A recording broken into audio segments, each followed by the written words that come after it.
Yes, yes, yes. And today we do a quick roundup of some of the weekend's events which I have not covered, or rather two. Okay, and the first is Josh Taylor, Scotland's Josh Taylor, who defeats Ivan Branacek by unanimous 12-round decision. The scores were 117-1-8 by the first judge. The second and third judge were in accord with rounds with the scores of 115 to 111. It was a closely contested fight. Very, very close. Each round was close quarters encounters. Taylor rather, was quite decisive in the fifth round, dropping Branacek twice. In the sixth round he dropped him twice with big shots. Branacek was trying to land a big shot of his own when he got tagged by a big right hand that put him on the seat of his pants. When Branacek got back up, he made the mistake of trying to exchange with Taylor again and wound up getting dropped again. In hindsight, it was an unwise mistake on Branacek's part in trying to trade with Taylor after being dropped. Had he been wiser perhaps, or calmer mentally, he may have clinched to make it out of the round without suffering the second knockdown. Clearly that wasn't good for him, getting dropped in one round twice. Not good at all. Didn't look too good at all.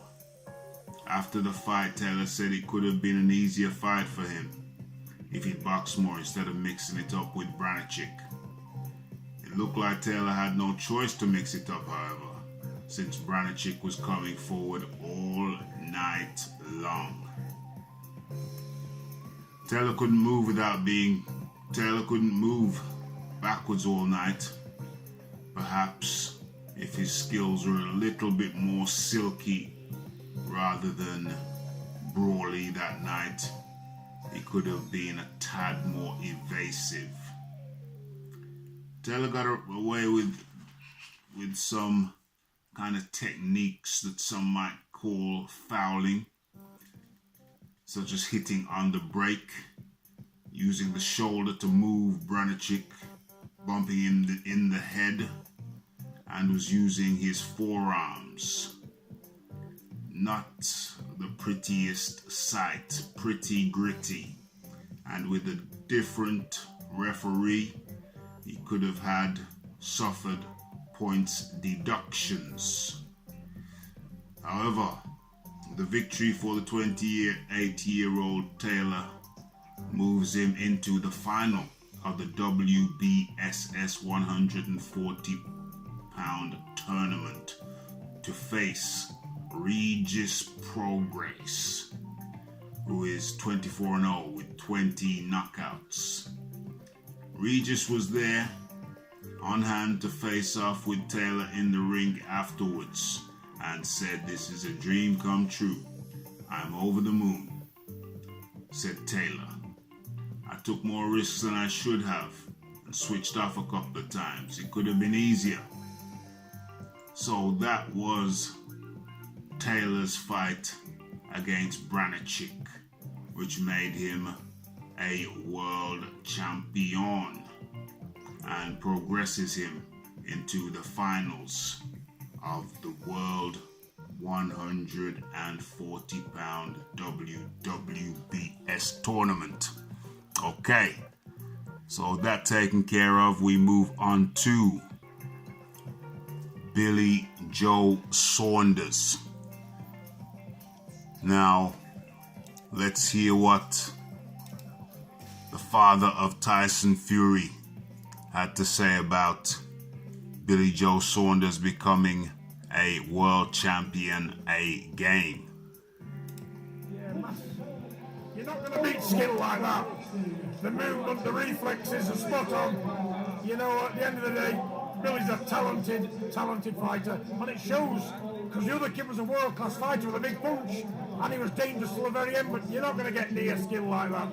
You know, Billy peppered him, picked him to pieces all night, didn't he?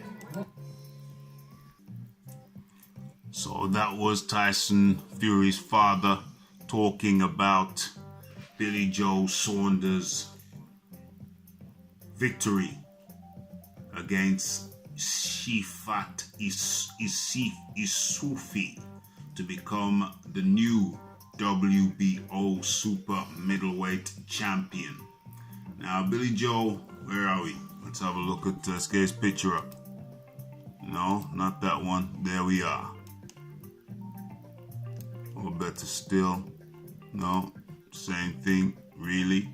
Okay, so Billy Joe has had his documented problems of late. He moved from the Brendan Ingle gym and relocated to train with Ben Davidson. And he was in good form. From the first round, he was showing silky skill and speed of hand. Billy did look good.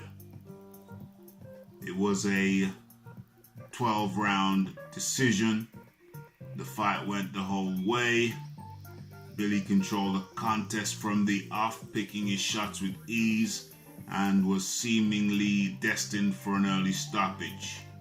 But he was given a brief reminder of what was on the line when Isufi briefly wobbled him with a solid right in the 6th round.